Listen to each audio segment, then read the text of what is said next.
তারিখ ছিল 17 জুলাই 2026। ভোরের আলো তখন সবে মাত্র ছড়াতে শুরু করেছে। প্রতিদিনের মতোই এক মহিলা ঘুম থেকে উঠে তার স্বামীর জন্য চা বানান। হাতে ধোয়া ওঠা চায়ের কাপ নিয়ে তিনি স্বামীকে ডাকতে ঘরের দিকে এগিয়ে যান, কিন্তু আশ্চর্যের বিষয় লোকটি কোনো সাড়াই দিচ্ছিল না। তিনি নিশ্চিন্তে ঘুমিয়ে আছেন বলেই সবার মনে হচ্ছিল। মহিলা বারবার নাম ধরে ডাকতে থাকেন, তবুও কোনো উত্তর মেলে না। শেষ পর্যন্ত উদ্বিগ্ন হয়ে তিনি ধীরে ধীরে তার শরীরের ওপরে ঢাকা চাদরটা সরিয়ে দেন। চাদরটা সরাতেই তার চোখের সামনে ভেসে ওঠে এমন এক ভয়ঙ্কর দৃশ্য, যা দেখে তিনি আতঙ্কে জোরে জোরে চিৎকার করতে শুরু করেন। মুহূর্তের মধ্যেই বাড়ির চারপাশে হইচই পড়ে যায়, কিন্তু তিনি আসলে কি দেখেছিলেন? আর 17 জুলাই 2026-এর ঘটে যাওয়া এই রহস্যময় ঘটনার পেছনের আসল সত্যিটাই বা কি? চলুন পুরো ঘটনাটা শুরুর থেকে জানা যাক। নমস্কার, আমি সৌমেন, আপনারা দেখছেন ডিটেকটিভ অফ ডিটেলস। আর এই রহস্যময় ঘটনার আসল সত্য জানতে অবশ্যই ভিডিও শেষ অবধি দেখতে ভুলবেন না। আর হ্যাঁ, চ্যানেলটা অবশ্যই একটা সাবস্ক্রাইব করে দেবেন, একটা লাইক করে দেবেন, কারণ এই দুটো জিনিসই আমাকে পরবর্তী ভিডিও বানাতে একটা ভীষণ মোটিভেশন দিতে সাহায্য করবে। তো আজকে আমরা যে মামলাটা নিয়ে আলোচনা করব সেটা হলো, স্ক্রিনে যে মহিলাকে দেখতে পাচ্ছেন তার নাম দামিনী, বয়স আনুমানিক 30 বছর। আর তার পাশেই যিনি রয়েছেন তিনি হলেন অতুল পাওয়ার, দামিনীর স্বামী।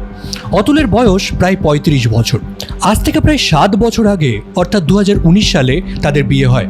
তবে এই সম্পর্কের শুরুটা হয়েছিল আরও 1 বছর আগে, উত্তরপ্রদেশের মিরাট জেলার হস্তিনাপুর শহরে। অতুল প্রায়শ স্থানীয় বাজারে যেতেন।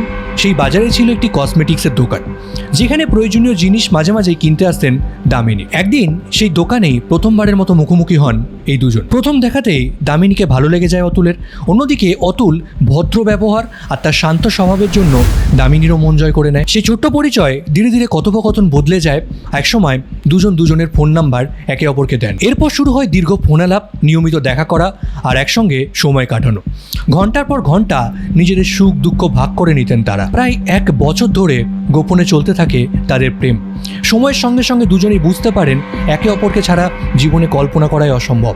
তাই এবার সম্পর্কটাকে বিয়েই পরিণত করা উচিত। সেই মতো তারা বিয়ের সিদ্ধান্ত নেন। সৌভাগ্যবশত অতুল এবং দামিনী একই সম্প্রদায়ের হওয়ায় তাদের বিশ্বাস ছিল পরিবার এই সম্পর্ক ঠিক মেনে নেবে। তাই দেরি না করে দুজন নিজেদের বাড়িতে সবকিছু জানিয়ে দেয়। যেহেতু দুজন প্রাপ্তবয়স্ক ছিলেন, একই সমাজের ছিলেন এবং দুজনকে সত্যিই ভালোবাসতেন, তাই দুই পরিবারই এই সম্পর্কে সম্মতি দেয়।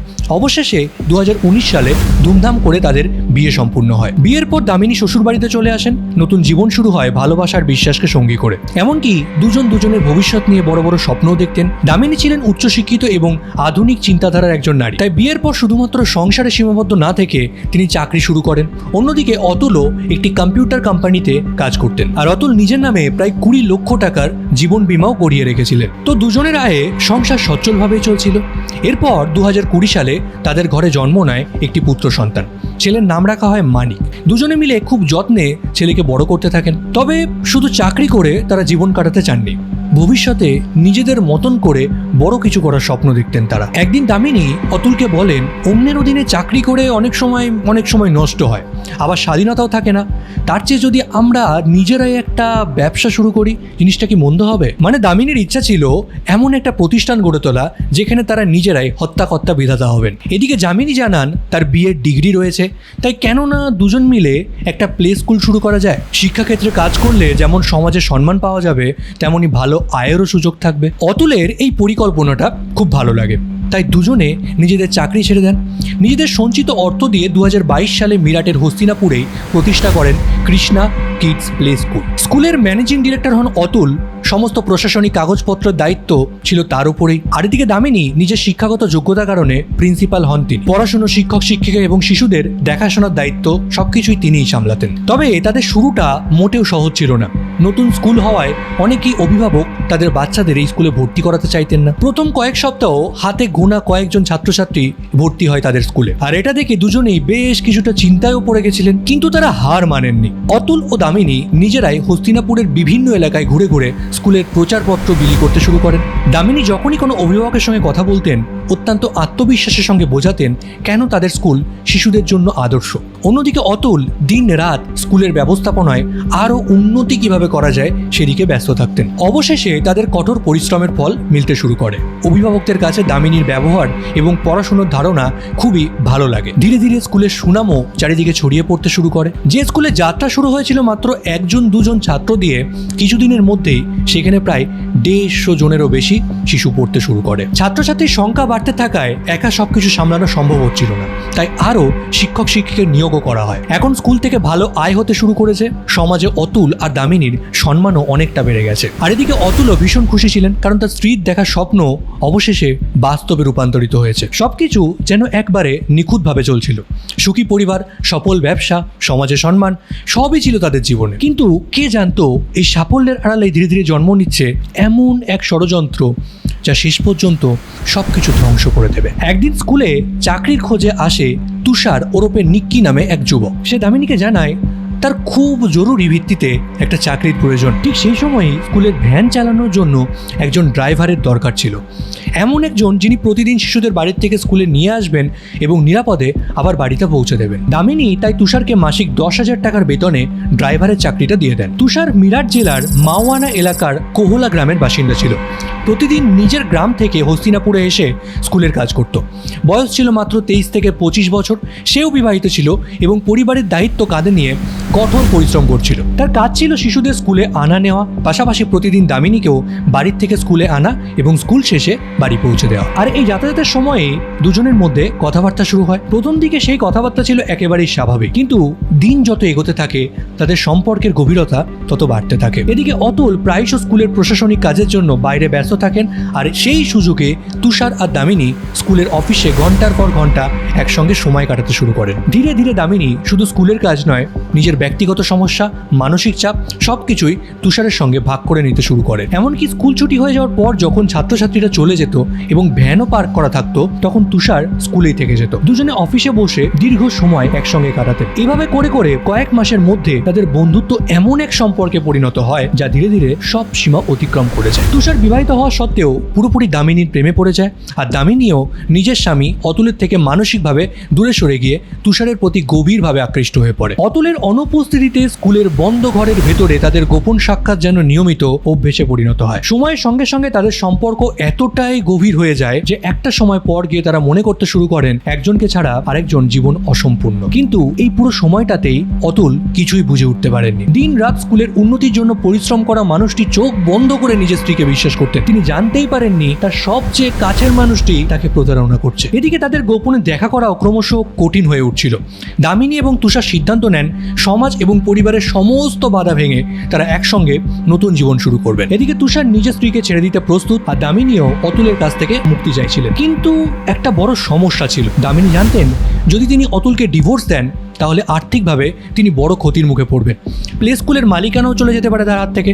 পাশাপাশি সমাজে বদনামের কারণে তাদের ভবিষ্যৎও অনিশ্চিত হয়ে যেতে পারে। আর সেখান থেকেই জন্ম নেয় এক ভয়ঙ্কর পরিকল্পনা। পুলিশের অভিযোগ অনুযায়ী দামিনী এবং তুষার সিদ্ধান্ত নেন অতুলকে এমনভাবে পৃথিবী থেকে সরিয়ে দিতে হবে যাতে পুরো ঘটনাটা একটা সাধারণ দুর্ঘটনা বলে মনে হয়। আর এই পরিকল্পনার অংশ হিসাবে তুষার তার কয়েকজন বন্ধুর সাহায্যে একটি আর্টিগা গাড়ির ব্যবস্থা করেন। একদিন অতুল যখন নিজের স্কুটিতে করে কোথাও একটা যাচ্ছিলেন, তখন অভিযোগ অনুযায়ী তুষার এবং তার সঙ্গীরা দ্রুত গতিতে সেই গাড়িটি নিয়ে গিয়ে তার গাড়িতে ধাক্কা মারেন। ধাক্কাটি এতটাই শক্তিশালী ছিল যে অতুলের গাড়ি প্রায় দুমড়ে মুচড়ে যায়। তিনি গুরুতর আহত হন, তবে ভাগ্যক্রমে তিনি প্রাণে তো বেঁচে যান। তাকে দ্রুত হাসপাতালে নিয়ে যাওয়া হয়। চিকিৎসার পর তিনি দ্রুত সুস্থ হয়ে আবার বাড়ি ফিরে আসেন। এদিকে প্রথম পরিকল্পনা ব্যর্থ হওয়ার পর দামিনী এবং তুষার বুঝতে পারেন আবার যদি একই ধরনের দুর্ঘটনা ঘটানো হয় তাহলে পুলিশের সন্দেহ তৈরি হয়ে যেতে পারে। তাই এবার তারা এমন এক উপায় খুঁজতে শুরু করেন যাতে অতুলের বেঁচে থাকার কোনো সম্ভাবনাই না থাকে, অথচ ঘটনাটিকে দেখে কারণ মনে যেন বিন্দুমাত্র কোনো সন্দেহ না তৈরি হয়। পুলিশের তদন্ত এবং বিভিন্ন সংবাদ মাধ্যমের প্রতিবেদন অনুযায়ী গত প্রায়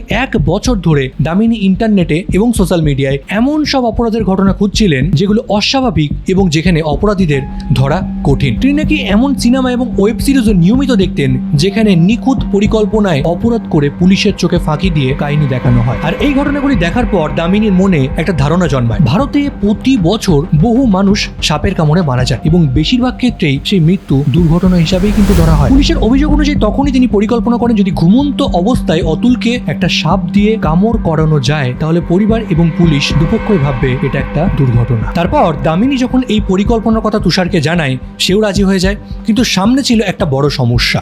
অতুল তখনও বাবা মায়ের সঙ্গে একই বাড়িতে থাকতেন। সেই বাড়িতে কোনো অপরাধ ঘটানো হলে ঝুঁকি অনেক বেশি ছিল, তাই প্রথমে অতুলকে পরিবারের কাছ থেকে আলাদা করার একটা পরিকল্পনা করতে হবে। পুলিশের অভিযোগ অনুযায়ী দামিনী একদিন অতুলকে বলেন যে তিনি নাকি একজন জ্যোতিষীর কাছে গিয়েছিলেন এবং জ্যোতিষী তাদের কুণ্ডলী দেখে জানিয়েছেন আগামী 4 বছর তাদের পরিবারের সাথে খুব ভয়ঙ্কর কিছু অশুভ সমস্যা চলবে। যদি সবাই একসঙ্গে একই বাড়িতে থাকে তাহলে সেই পরিবারের কারোর প্রাণ সংশয় হতে পারে। এবার অতুল যেহেতু তার স্ত্রীকে প্রাণ ভরে বিশ্বাস করত, তাই স্ত্রীর এক কথাতে সে নিজের বাবা মাকে একটা বাড়িতে রেখে সেই জায়গাতে আলাদা একটা বাড়ি ভাড়া করে তার স্ত্রীর সাথে থাকতে শুরু করেন। আর এদিকে তুষার খুঁজতে শুরু করেন এমন একজন সাপুড়ে যে একটি অত্যন্ত বিষধর সাপ জোগাড় করে দিতে পারবে, এবং তদন্তে উঠে আসে তার পরিচয় হয় সোনু এবং উদয় নামে 2 সাপুড়ের সঙ্গে। তাদের কাছ থেকে প্রথমে অগ্রিম টাকা দিয়ে একটি বিষধর সাপ নেওয়া হয় এবং পরে বাকি টাকা দেওয়ার কথা হয়েছিল। বিভিন্ন সংবাদ মাধ্যমের দাবি পুরো চুক্তির অঙ্ক ছিল প্রায় 5 লক্ষ টাকা। সাপটি হাতে পাওয়ার পর তুষার একটা ছবি তুলে হোয়াটসঅ্যাপে দামিনীকে পাঠায় এবং ছবির সঙ্গে লেখা ছিল অস্ত্র প্রস্তুত। এরপর আসে 16 জুলাইয়ের রাত। সেদিন রাতে অতুল বাড়ি ফিরলে দামিনী স্বাভাবিক আচরণ করেন, একসঙ্গে রাতের খাবার খান। তারপর কিছুক্ষণ পর অতুলের জন্য 1 গ্লাস দুধ নিয়ে আসে, আর সেই দুধের মধ্যেই মিশিয়ে দেওয়া হয় 12 থেকে 25টি ঘুমের ওষুধের গুঁড়ো। তারপর অতুল দুধটি খেয়ে গভীর ঘুমে অচেতন হয়ে পড়ে। রাত প্রায় 2টো নাগাদ যখন দামিনী নিশ্চিত হন যে অতুল আর জেগে উঠবেন না, তখন তিনি তুষারকে ফোন করেন।